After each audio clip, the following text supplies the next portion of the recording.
여러분, 안녕하세요. 저는 30대 중반 직장 생활을 하고 있는 여성입니다. 사회생활을 경험해 보신 분들이라면 힘들게 일하고 집에 들어와 가족들과 소박한 음식 만들어 함께 나누어 먹으며 도란도란 그날 하루 있었던 일을 이야기하는 시간이 얼마나 소중한지 다들 잘 알고 계실 거예요. 저 역시 마찬가지였습니다. 결혼 전에는 엄마와 둘이서 함께 살면서 그날 회사에서 애먹었던 것들 엄마한테만 몰래 고자질하기도 하고, 그러면 엄마는 내 새끼 밖에서 고생이 많았다며 또 토닥여 주시고, 그런 별거 아니지만 소소한 일상들이 사람을 하루 더 살아가게 하는 것 같아요. 결혼하고 나서는 남편과 부랴부랴 퇴근하고 서로 좋아하는 음식 한 가지씩 만들어 나누어 먹으며 종알종알 그날 있었던 일을 함께 나누는 그 시간이 참 좋았답니다. 살아가면서 돈 많은 것도 좋고 남들한테 내세울 만한 으리으리한 것 가진 것도 참 좋은 일이겠지만 결국 이렇게 소소한 일상이 끊임없이 모이고 모여 인생을 이루는 것 같아요. 누구나 다들 이렇게 소중한 이들과 함께하는 일상을 중요하게 생각하겠지만 저에게는 더욱 특별한 의미가 있습니다. 그도 그럴 것이 제가 워낙 타고난 성품이 외로움을 많이 타기도 하고요. 항상 집안이 조용한 편이었습니다. 식구가 그리 많지 않은 편이었거든요. 결혼 전에는 앞서 말씀드린 것처럼 엄마랑 둘이서 같이 살았어요. 저는 저희 엄마, 아버지 사이에 하나뿐인 자식입니다. 두 분은 저 중학교 때 이혼을 하셨고 아버지와 아주 간간히 연락을 주고받기는 했지만 사실 항상 함께 사는 엄마와 같은 가족이라는 생각은 아버지에게는 잘 들지 않아요. 그도 그럴 것이 저 고등학교 때 아버지는 재혼을 하셨고 재혼한 새어머니와 배다른 동생도 두고 계십니다. 엄마는 저 키우면서 혼자 열심히 일하시느라 고생하시는데 아빠만 우리 가족에게 쏙 빠져나가 새 사람들과 재미있게 새 인생 보내는 것 같아 상처도 많이 받았습니다.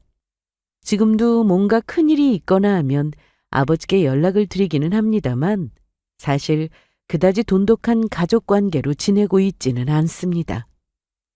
연만 끊지 않았다 뿐이지 솔직한 제 심정으로는 남과 크게 다를 바가 있나 싶기도 하고요.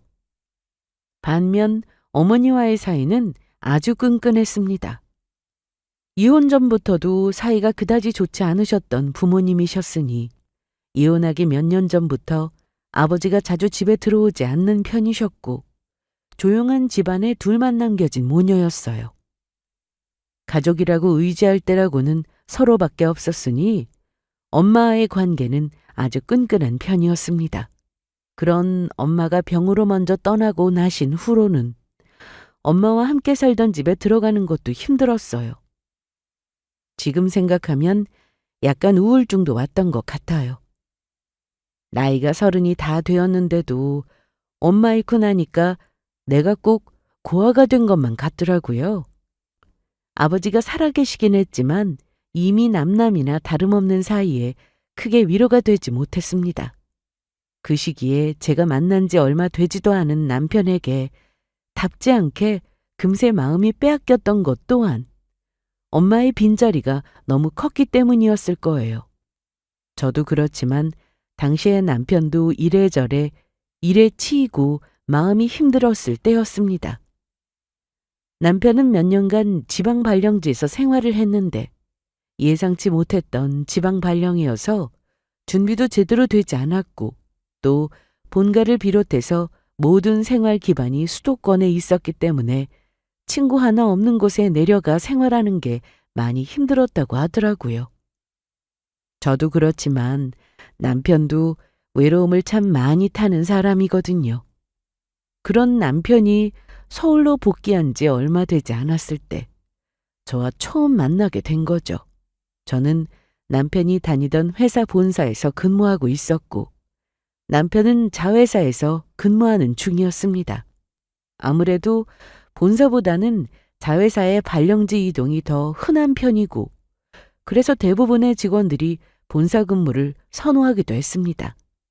남편도 서울로 다시 돌아올 때 어떻게든 본사로 들어오려고 노력을 많이 했는데 그건 힘들었던 것 같더라고요. 그래도 자회사나마 가족들과 친구들이 있는 서울로 돌아온 게 다행이라고 생각하는 것 같았습니다.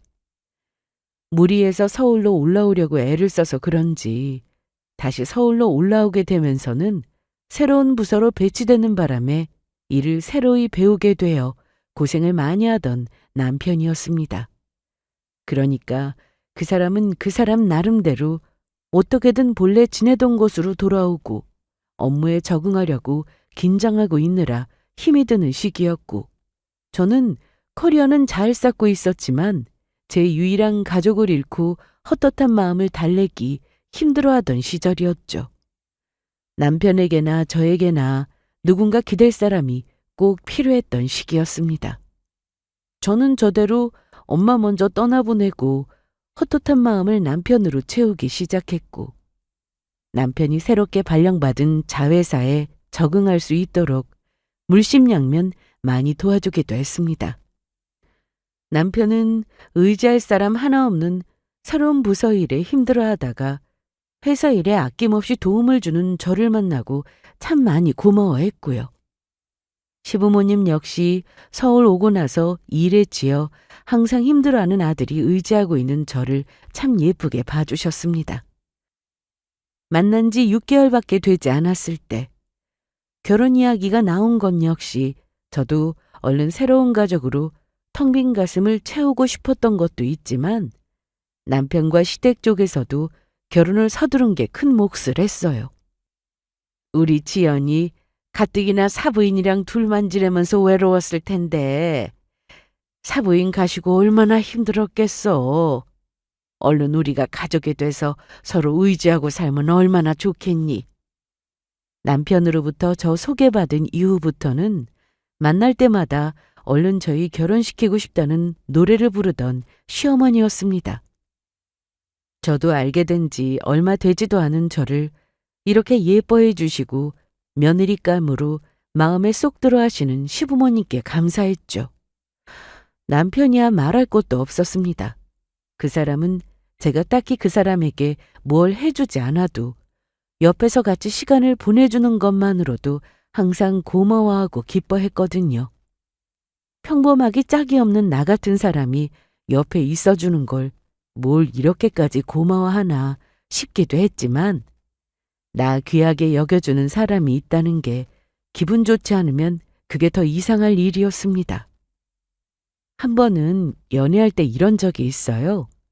엄마랑 둘이서 살던 집에서 계속 지내는 게 힘이 들어서 집을 좀 줄여서 회사 근처로 이사를 갔거든요.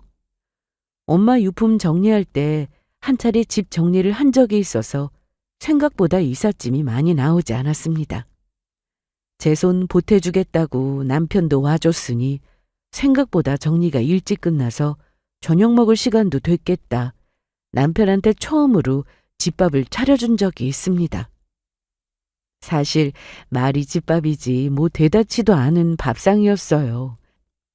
아마 다른 날이었으면 남편에게 처음으로 대접하는 음식이라고 솜씨 좀 부렸을 텐데 그날은 그럴 만한 여건도 되지 않고 재료도 부족해서 정말 말 그대로 간단한 반찬 몇 가지만 해서 밥을 차려줬거든요. 그런데 자기 앞에 차려주는 상을 보고 감격하는 눈빛을 하던 남편이 밥 먹다 말고 갑자기 울먹거리는 거예요. 왜 그래 자기야? 아니, 자기랑 이렇게 자기가 해준 밥 먹고 있으니까 우리가 진짜 가족이 된 것 같아서 솔직히 좀 황당했어요. 뭐 대단치도 않은 빈약한 밥상을 받아놓고 세상 어디에도 없는 진수성찬 대접받는 것처럼 울먹거리고 있는 남편 보니까 좀 우습기도 하고 한편으로는 이런 사소한 데 감동받는 남편이 귀여워 보이기도 했습니다. 이게 딱 내가 꿈꾸던 결혼 생활 같아서 그래. 식탁에 옹기종기 모여 앉아서 같이 만든 음식 서로 나눠 먹는 거. 저 사람도 본가에서는 분명히 자기 어머니 밥 잘 얻어먹을 텐데 이런 어설픈 밥상에 뭐 저렇게까지 감격을 받나 싶기는 했지만 그래도 자기한테 해주는 거 당연하게 생각하는 사람보다야 저렇게 감동적으로 받아들여주는 편이 훨씬 낫잖아요? 요새 세상에 저렇게 감성적인 남자가 다 있구나 싶어 괜히 웃음이 나왔습니다. 남편 말대로 우리가 결혼해서 같이 살게 되면 이런 소소한 저녁밥상 함께하는 것이 일상이 되겠죠. 별거 아닌 일하지만 제가 그 사람과의 결혼을 결심한 일이기도 합니다. 저렇게 사람 귀한 줄 아는 사람과 결혼해서 엄마랑 둘이 살 때처럼 서로 위해주고 보듬어주며 따뜻한 저녁 밥상 나눠 먹는 것이 일상이 되는 날이 얼른 왔으면 했거든요. 그렇게 그 사람과 만난 지 1년도 안 되어 부부의 연을 맺게 되었고 남편과 저 모두 바람하지 않던 알콩달콩 행복한 신혼생활을 시작하게 되었습니다. 와중에도 둘 다 회사 생활하느라고 야근할 때도 있고 매일같이 함께 저녁을 먹을 수 있는 건 아니었습니다만 주말만큼은 꼭 함께 보내려고 노력하며 이것저것 서로 좋아하는 것들 만들어 먹고 그랬어요. 그 사람은 요리에 크게 재주가 있는 사람은 아니었지만 그래도 자기 마누라 좋아하는 음식 하나라도 더 먹여주고 싶다며 어설픈 솜씨로나마 음식을 해보겠다고 노력했고요. 비록 맛은 많이 떨어지기는 했지만 나 한 사람 위해주는 마음으로 만든 음식 먹으며 저도 결혼 생활에 소소한 기쁨을 누렸습니다. 남편은 성격이 까다로운 편이 아니었고 저도 수더분한 편이었기 때문에 생활 방식으로 크게 부딪히는 부분도 없었습니다. 결혼했다고 해서 아내가 살림 전반을 책임져야 한다는 가부장적인 사고방식 가진 사람도 아니었거니와 저라고 남편이 그렇게 굴면 마냥 당해줄 사람도 아니었으니 서로 사이좋게 집안일 분배해가며 얼굴 붉힐 일 없이 잘 지냈고요. 그렇게 지내는 저희 모습 보면서 시어머니도 흐뭇해 하셨습니다. 그래, 그래. 부부끼리 그렇게 서로 돕고 살아야 하는 거야. 며느리 탐탁치 않게 생각하는 시어머니 중에서는 아들이 집안 살림하는 것 가지고도 며느리에게 트집 잡으며 못 살게 구는 사람들도 있다던데 저희 부부 알콩달콩 함께 사는 모습을 그저 기분 좋게 봐주시던 분이셨어요. 결혼 후 남편 회사 일에도 소기의 성과가 있었어요. 결혼한 지 얼마 안 되어 남편에게 해외 장기 출장이 잡혔습니다. 보통의 신혼부부라면 결혼한 지 얼마 되지도 않았는데 남편과 장시간 떨어져 있게 된다면 반기지 않을 만한 일이었겠지만 저희 회사에선 달랐어요. 저희 회사의 경우에는 무역을 주로 다루고 있기 때문에 현지 해외 출장 업무를 보는 것이 승진에 크게 도움이 되거든요. 특히나 자회사에서 본사로 옮기고 싶어하는 남편의 경우에는 놓칠 수 없는 기회였어요. 이게 다 자기 덕분인가 봐. 나 서울 다시 올라와서 회사에 적응하는데도 자기 도움 정말 많이 받았는데 자기랑 결혼하고 나서 모든 일이 다 잘 풀리는 것 같아. 당신이 그동안 열심히 일한 걸 회사에서도 알아봐 주는 거지 뭐. 남편의 장기 출장이 거의 2달 가까운 일정이었기 때문에 서운한 마음이 들지 않았다고 하면 거짓말이겠지만 앞으로 그보다 훨씬 더 긴 시간을 함께하게 될 우리의 미래를 생각한다면 더할 나위 없이 좋은 일임은 분명했습니다. 당신 건강검진 결과 보지도 못하고 비행기 타겠네? 당신 부인 간골인데 뭘 걱정해? 별일도 없을 텐데. 저희 회사에는 해마다 건강검진을 실시하거든요. 이 회사에 입사한 지 7년 차였지만 건강검진에서 항상 모든 검사 결과가 깨끗하게 나왔기 때문에 같은 팀원들의 부러움을 사곤 하던 저였습니다. 남편이 저와 함께 결과 듣지 못하는 걸 아쉬워하기는 했어도 뭔가 안 좋은 소리를 들을 거라는 생각은 저도 그렇고 남편도 그렇고 하지 않았습니다. 아침 일찍 비행기를 타는 남편 배웅해주고 제 건강검진 결과를 들으러 갔을 때까지만 하더라도 얼른 결과 듣고 회사로 복귀해야지 그 생각뿐이었어요. 당시에 새로운 프로젝트에 참여하게 되어서 한창 바쁘던 시기였거든요. 여느 때처럼 별 이상 없다는 소리 듣고 일어날 생각만 하고 있던 제게 뜻밖의 소식이 전해졌습니다. 여기 이쪽에 짙게 보이는 거 환자분도 보이시죠? 엑스레이 상으로는 정확하게 잘 잡히지를 않아서 아무래도 재검사를 받아봐야 할 것 같은데. 태어나서 처음 들어보는 소리였습니다. 정황상 뭔가 혹 비슷한 게 보이기는 한데 위치가 좋지 않아 보인다며 저한테 재검사를 해보자는 거였어요. 생각지도 못한 상황에 저도 당황스러웠습니다. 저 아직 나이도 젊잖아요. 어디 아픈 곳이 있는 것도 아니었고 그동안 잠도 잘 자고 밥도 잘 먹었는데 게다가 저 결혼한 지 얼마 되지도 않은 신혼인데 너무나도 당혹스러웠습니다. 혹시 나 안 좋은 소리 듣게 되면 어떡하지? 혹시 암에 걸린 걸 수도 있는 거 아닌가? 내가 정말 암에 걸린 거면 어떡하지?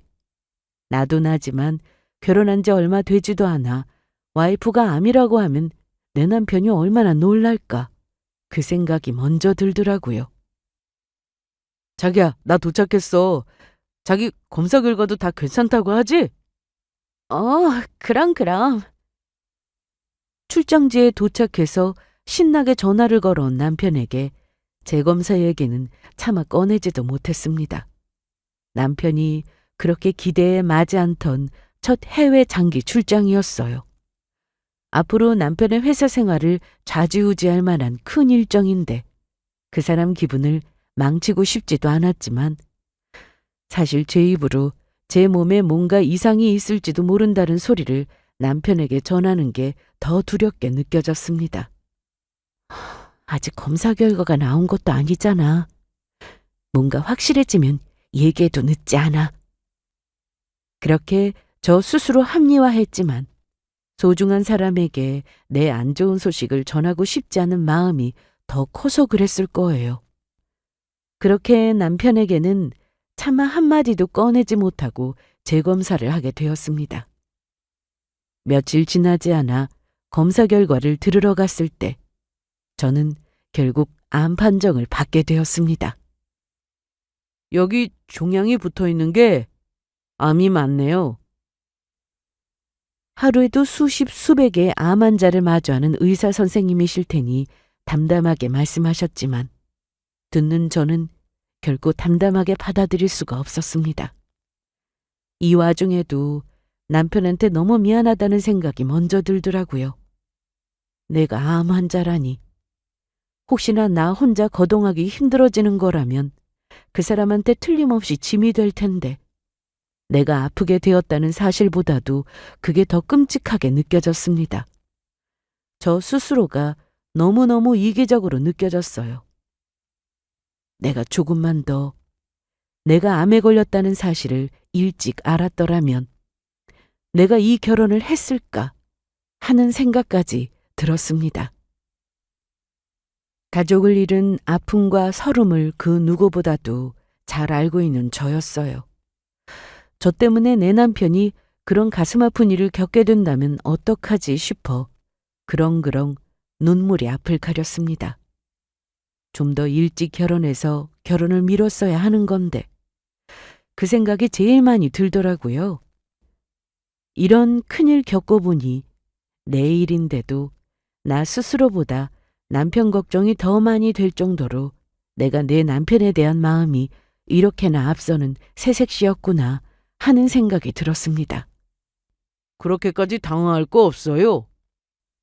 암이라는 말에 얼굴에 핏기가 싹 가신 저를 보고 오히려 당황하는 의사 선생님이었습니다. 제가 너무 겁먹은 게 티가 났나 봐요. 그래도 이만하면 착한 암이에요. 목숨에 지장이 있거나 그런 거 아니니까 걱정하지 말아요.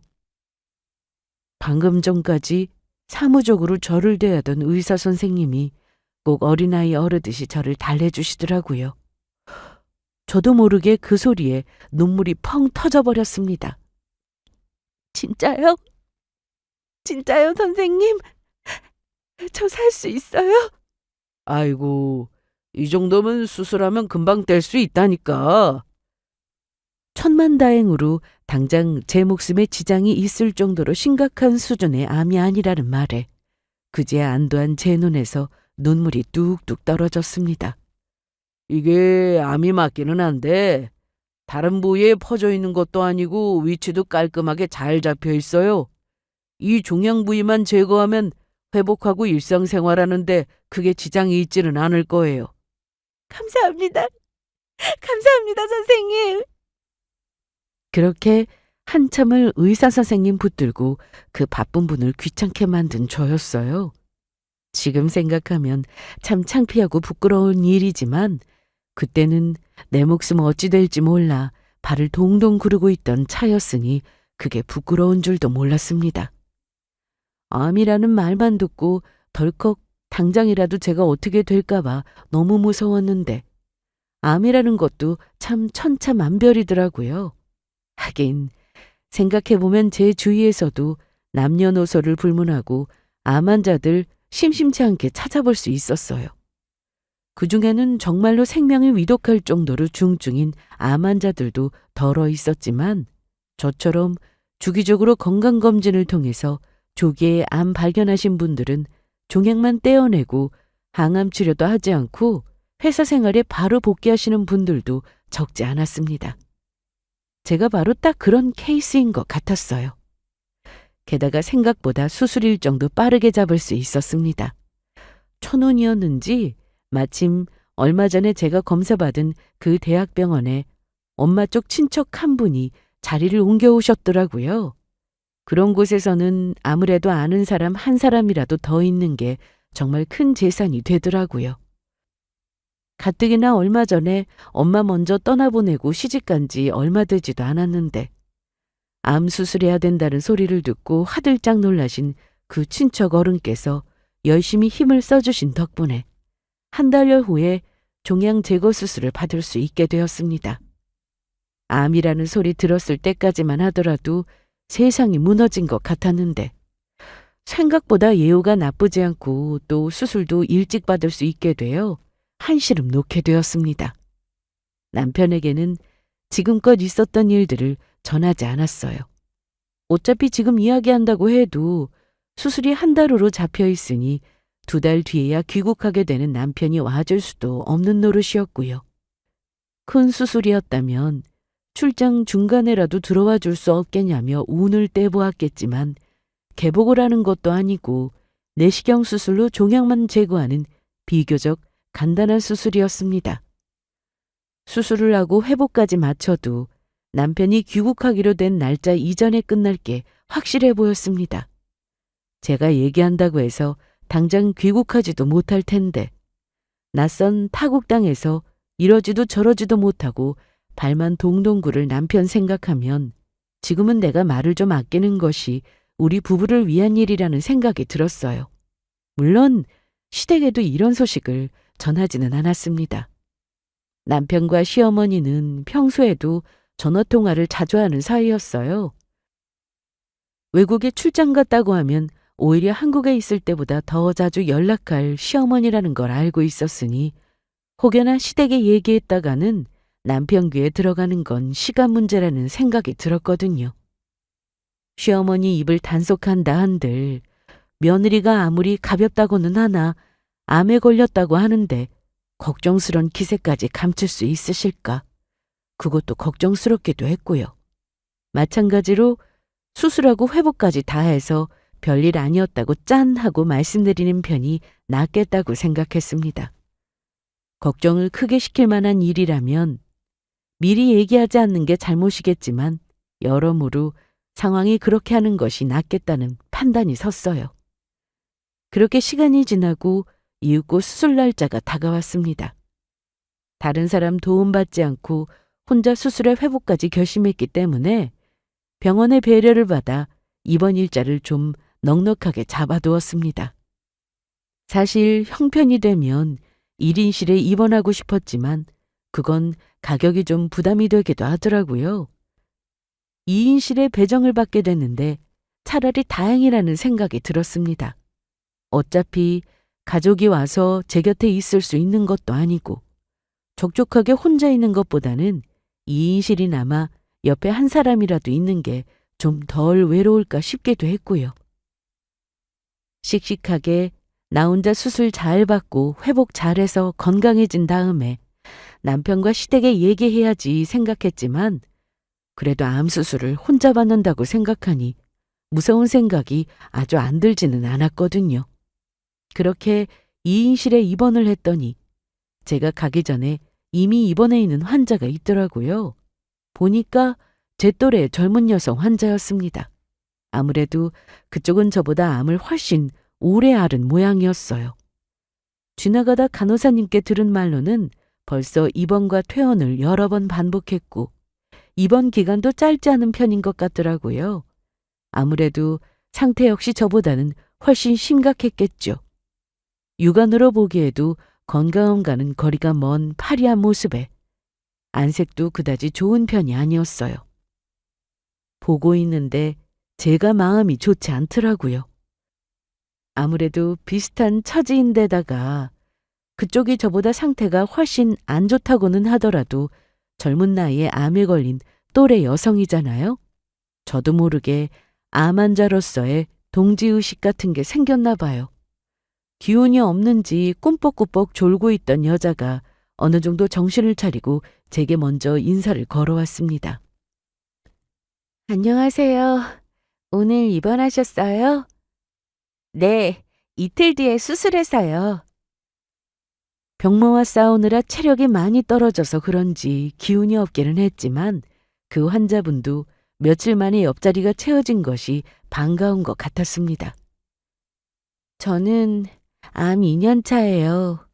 수술은 받았는데 전이된 부분이 있다고 해서 항암 치료 때문에 들어왔어요.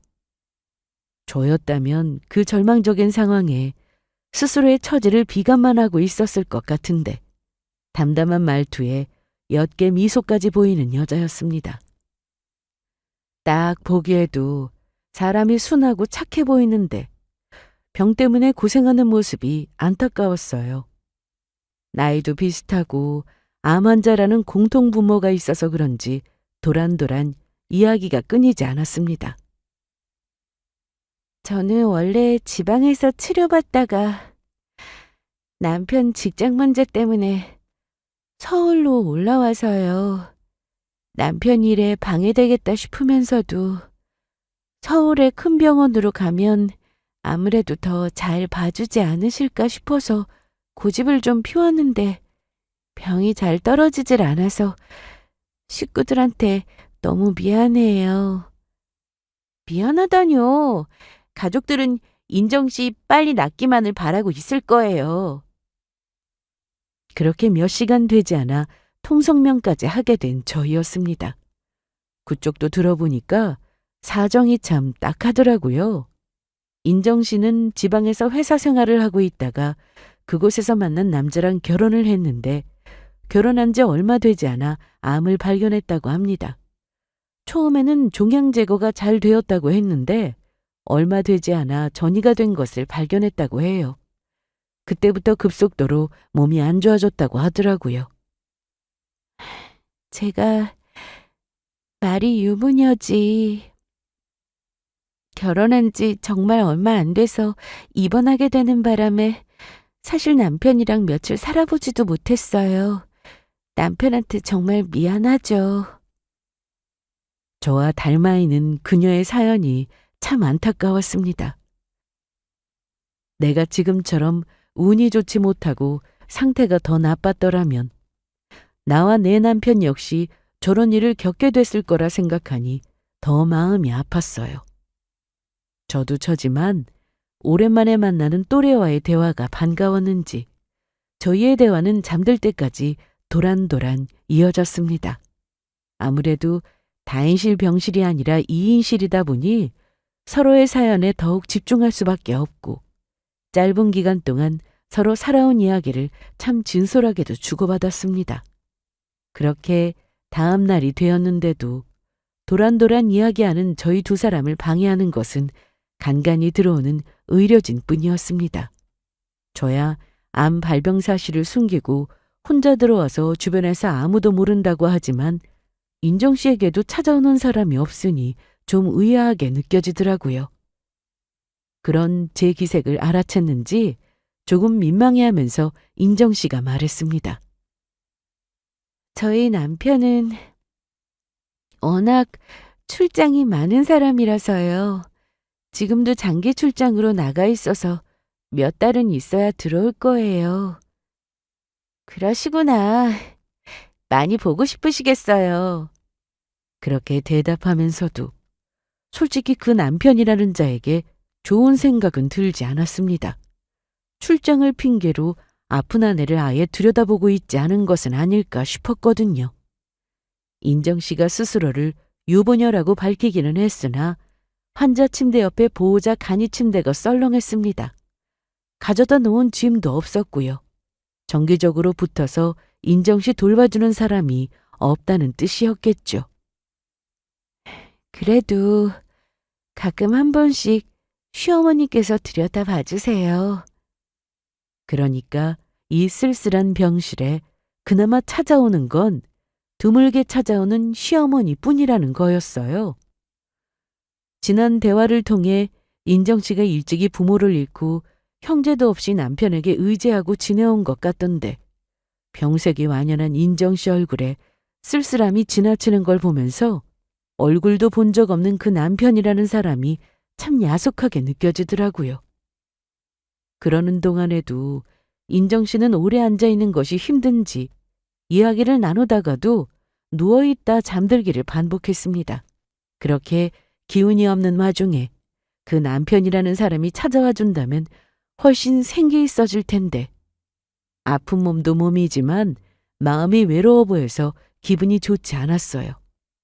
그리고 그 다음 날은 저도 다음 날로 예정되어 있는 수술 때문에 검사할 것이 많아졌습니다. 정말이지 잠깐 들어와서 쉴만 하면 또 검사 때문에 풀려나가고 끝도 없이 이어지는 검사에 그만 녹초가 되고 말았어요.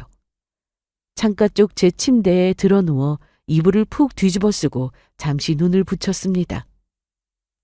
어머님 오셨어요? 잠결에도 인정 씨 목소리가 평소보다 들떠있는 게 느껴졌어요. 그 가끔 들여다본다는 시어머니가 오신 것 같더군요. 시어머니 오신 것도 저렇게 반가워하는데 남편이 오면 얼마나 기뻐할까. 꾸벅꾸벅 조우는 와중에도 그렇게 생각했습니다. 그래, 몸 상태는 좀 나아지는 것 같고? 오늘은 어제보다 훨씬 나아요. 고부간에 오가는 살가운 대화를 자장가 삼아 듣다 보니 이상한 기시감 같은 것이 느껴졌습니다. 희한하게 낯설게 느껴지지 않는 목소리였어요. 말투까지 제가 아는 누군가와 꼭 닮아 있는데 이게 이렇게까지 비슷할 수가 있나 싶어 슬슬 잠이 달아나기 시작했습니다. 예, 내가 너 좋아하는 반찬 싸왔어. 일반식은 하지도 못하는 환자한테 저게 무슨 소린가 싶어 일어나서 고개를 획 돌렸다가 문제의 그 인정씨 시어머니라는 사람과 눈이 딱 마주쳤습니다. 어머님, 아니 어머님이 여기를 어떻게 알고 오신 거예요? 저도 모르게 날카로운 목소리가 병실을 뒤흔들었습니다. 방금 전까지 인정씨 시어머니라고 고부간에 대화하는 것까지 순간 잊을 정도로 말이에요. 맞아요. 제가 뒤돌아 확인한 그 환자의 시어머니라는 여자의 얼굴은 다른 누구도 아닌 바로 내 시모였던 겁니다. 어떻게 이렇게 희한한 일이 있을 수가 있어요? 남편은 외아들이었습니다. 시모에게 며느리가 있다면 세상 천지에 저 단 하나뿐이었어요. 설마 외아들인 남편에게 아내가 또 하나 있었으리라고 제가 어떻게 감히 상상이나 할 수가 있었겠습니까?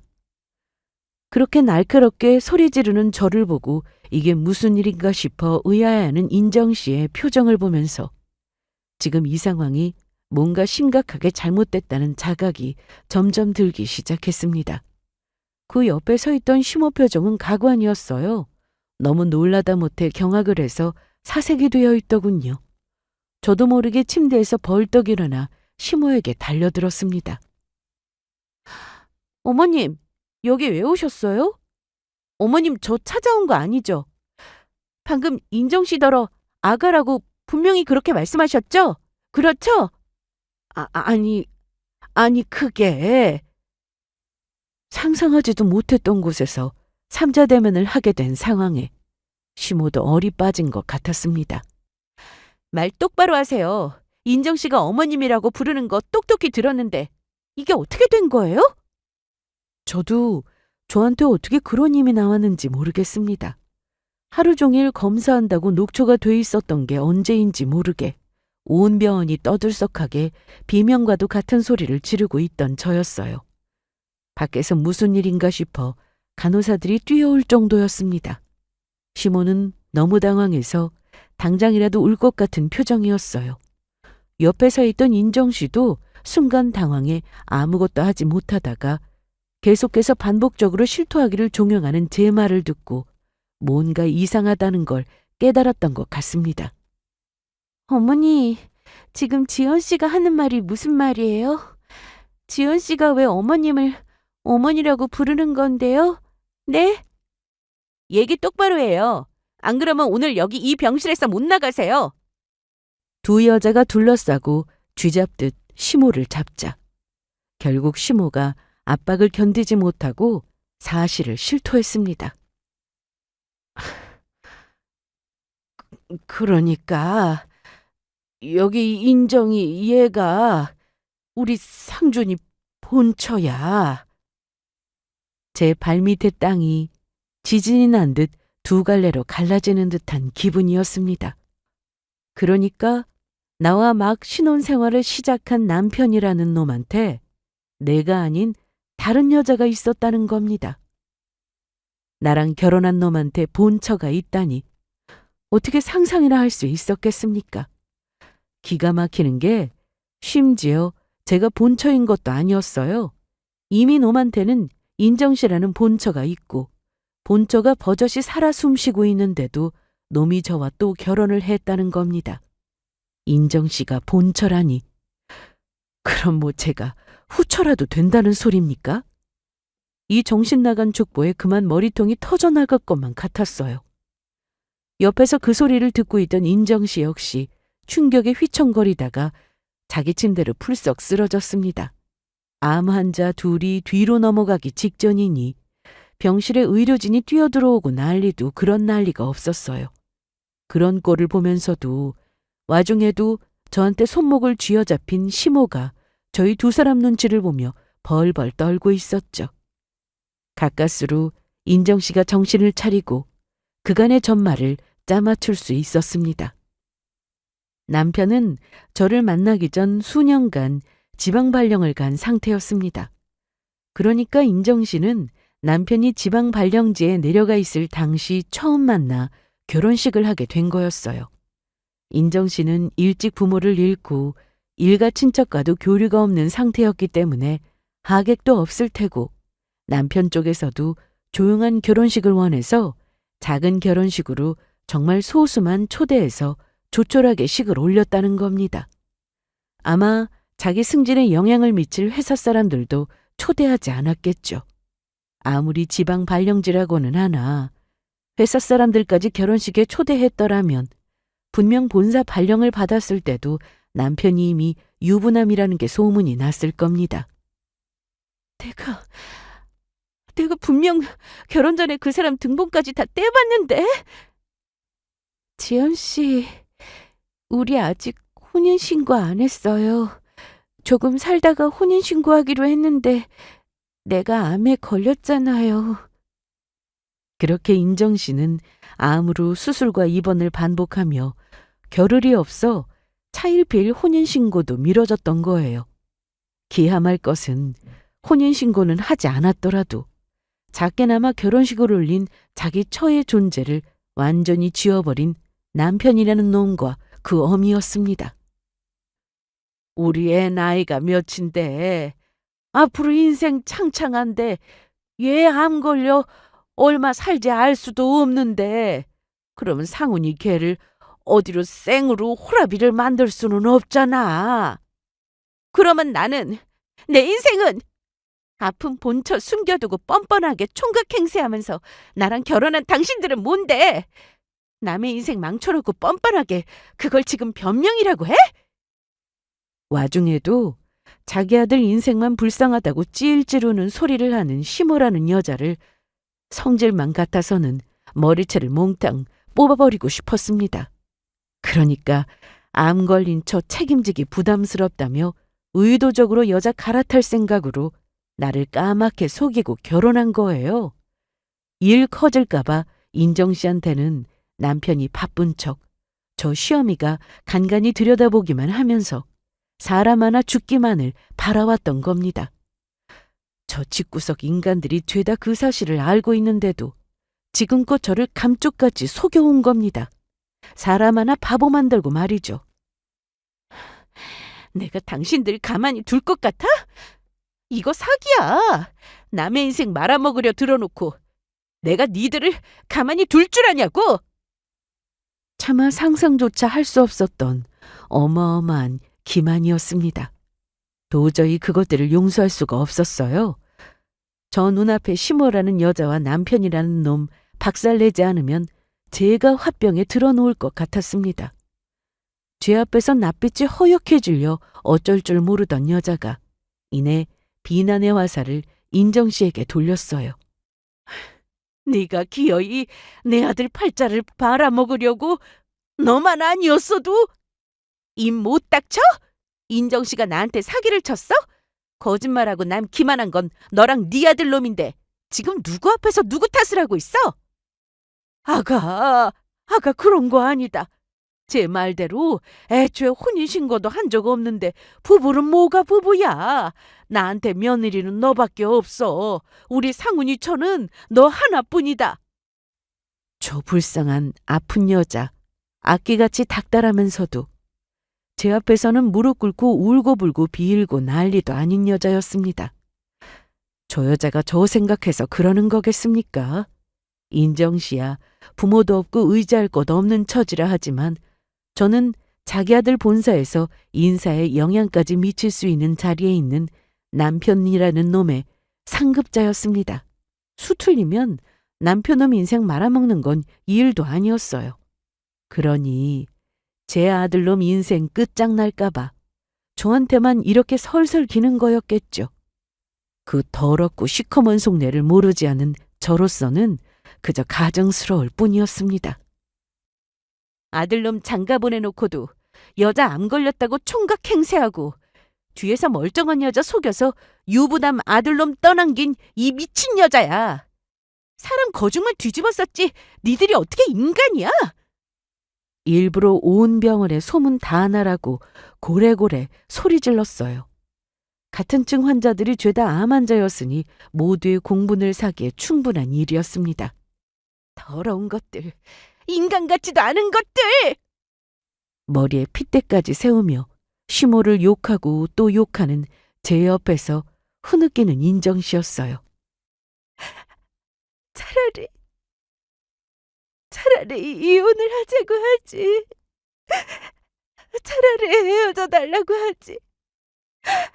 어떻게 사람을 이렇게 기만할 수가 있어요? 조용한 병실이 뒤집어지도록 난리통이 되자 구경 왔던 사람들이 끌끌 혀를 찼습니다. 의리 없는 것들 사람 아프다고 혼시짝 버리듯이 내다 버리는구만. 지들은 사람 아닌가? 지들은 병 안 걸릴 것 같아? 모두에게 공분을 사고 손가락질 받던 시모가 결국 모욕을 견디지 못하고 불이 나게 꽁지 빠지듯 내뺐습니다. 이럴 바엔 수술 받지 말걸. 그냥 확 죽어버릴걸.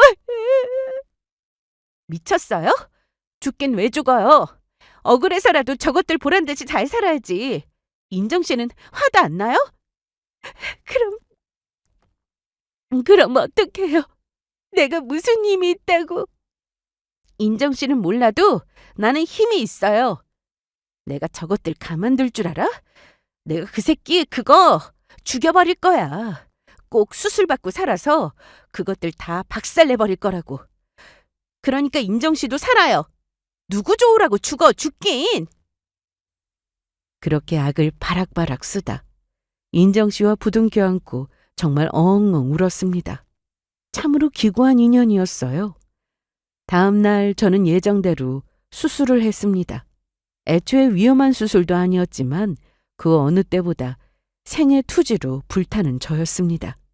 수술하고 의식 찾자마자 변호사 사무실에 전화부터 했습니다.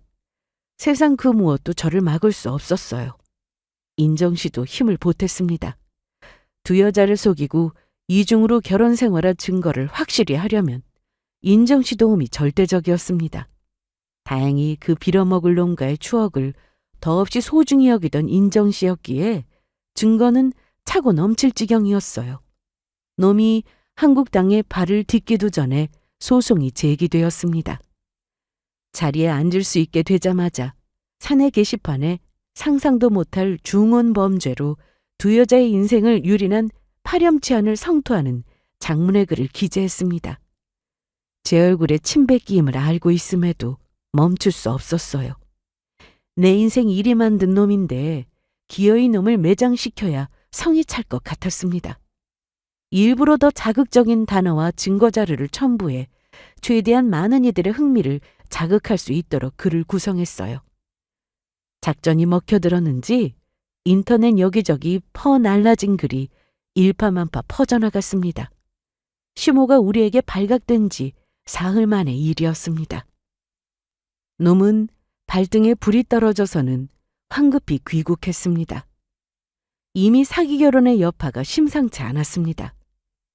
원래 일정의 절반도 제대로 소화하지 못한 귀국이었으니 사측과는 일절 합의되지 않은 것이었죠. 그만큼 놈에게도 지금 이 사태를 수습하지 않으면 제 인생이 끝장날 만큼 중대한 위기였을 겁니다. 그래봤자 이미 승계는 우리가 잡고 있었지만 말입니다. 여보, 내가 다 설명할게. 그 여자랑은 그래, 그 여자랑은 막상 뭐 한 것도 없어. 제대로 같이 살아보기로 했어. 혼인신고를 했어. 인터넷에 네 본처랑 결혼사진 쫙 퍼진 거 아직 못 봤니? 이게 지금 어디서 약을 팔아? 니는 그 간사한 새치어에 내가 또 놀아나 줄 것 같아? 의리도 도덕도 없는 놈. 넌 이미 끝장났어. 내가 오죽했으면 그랬겠어. 나 정말 당신이랑 부부로 제대로 살아보고 싶어서 결혼한 거야. 절대 당신 기만하려 한 거 아니야. 밥 한 번 차려줬다고 가족이니 뭐니 질질 짜고 궁성을 떨더니 너한테는 가족이 고작 병 걸리면 내다 버리고 새 마누라 구해서 끼워 넣어도 되는 부품 같은 거였니? 그래놓고 감히 내 앞에서 뻔뻔하게 평생을 거론해? 너 같은 놈은 평생 아무도 없는 독방 같은 데 갇혀서 고독사 해야 돼. 여보, 나 좀 살려줘. 나 여기까지 오느라 얼마나 고생했는지 당신 알잖아. 감히 사기친 피해자 앞에서 제 놈의 고생을 언급하는 놈 낯짝에다 침을 뱉어주었습니다. 그런 모욕을 당하고도 분해서 꽉 쥔 두 주먹을 덜덜 떨면서도 무릎을 꿇은 놈이었습니다. 내가 당신 하자는 대로 다 할게. 죽으라면 죽는 신용이라도 할게. 그럼 죽어. 더러운 사기꾼 새끼 목숨값 뭐 얼마나 된다고 그걸로 유난을 떨어? 어차피 너 소송으로 탈탈 털리고 회사까지 잘리면 뭐 볼 것도 없을 텐데 지금 죽는 것도 나쁘지 않지. 제 딴에는 회심의 한 방인 줄 알았겠지만 놈의 값싼 목숨 따위 제게는 일어난 채 가치도 없어졌습니다. 애초에 이 결혼을 이렇게 헐값으로 만든 게 그놈 아닙니까? 그러면 끝까지 처절하게 그 대가를 치러야죠. 제 영혼까지 끌어다 놈과의 소송에 사활을 걸었습니다. 와중에 사측에서도 놈에게 소송을 걸었어요. 무려 2달짜리 해외 출장을 망치고 무단으로 입국해 회사에 손해를 끼친 놈이었습니다. 가뜩이나 회사를 떠들썩하게 달구고 있는 놈의 비도덕적인 사생활 문제로 사측에서 골치 아플 터였습니다. 괘씸죄가 더해졌을 겁니다. 사측과 직원 간의 소송에서 직원의 과실이 확실하다면 대한민국에서 개인은 절대로 사측과의 소송에서 이길 수가 없습니다. 놈은 그 명확한 현실을 온몸으로 맞고 있었습니다. 소송 규모가 보통이 아니었어요. 개인이 감당할 수준이 아니었습니다. 저와 인정 씨가 건 소송도 놈을 휘청거리게 하는데 충분했지만 사측의 소송은 놈을 재기불가로 만들었습니다. 돈도 돈이지만 귀역과 이렇게까지 척을 진 인간을 데려갈 회사는 없었습니다. 놈은 물론이거니와 그런 놈을 새끼라고 세상에 내어놓은 그 집구석 인간들마저 파산을 피할 길이 없었습니다. 그렇게 제 복수가 완벽하게 완성되었습니다. 인정 씨는 아직 완치는 되지 않았지만 여전히 용감하게 병마와 맞서 싸우고 있습니다. 마지막으로 만났을 때 제게 감사 인사를 전하던 모습이 잊히지 않았습니다. 제가 지연 씨 아니었으면 제 주제에 어떻게 그것들한테 이렇게 후련하게 되갚아 줄 수 있었겠어요. 죽을 때까지 이 은혜 잊지 않겠습니다. 건강하세요, 지연 씨. 그렇게 서로의 건투를 빌어주었습니다. 다시 볼만한 사이는 아니더라도 진심으로 인정 씨가 병을 이겨내고 행복해지길 바라요. 여전히 주위에 수군다는 사람이 없진 않지만 죄 지은 거 없으니 당당히 어깨 펴고 제 인생 살고 있습니다. 비겁한 놈과 끝까지 싸워 이겨낸 저 스스로가 자랑스러워요. 그렇게 구해낸 제 인생 귀히 여기며 씩씩하게 잘 살겠습니다. 이야기 들어주셔서 감사합니다.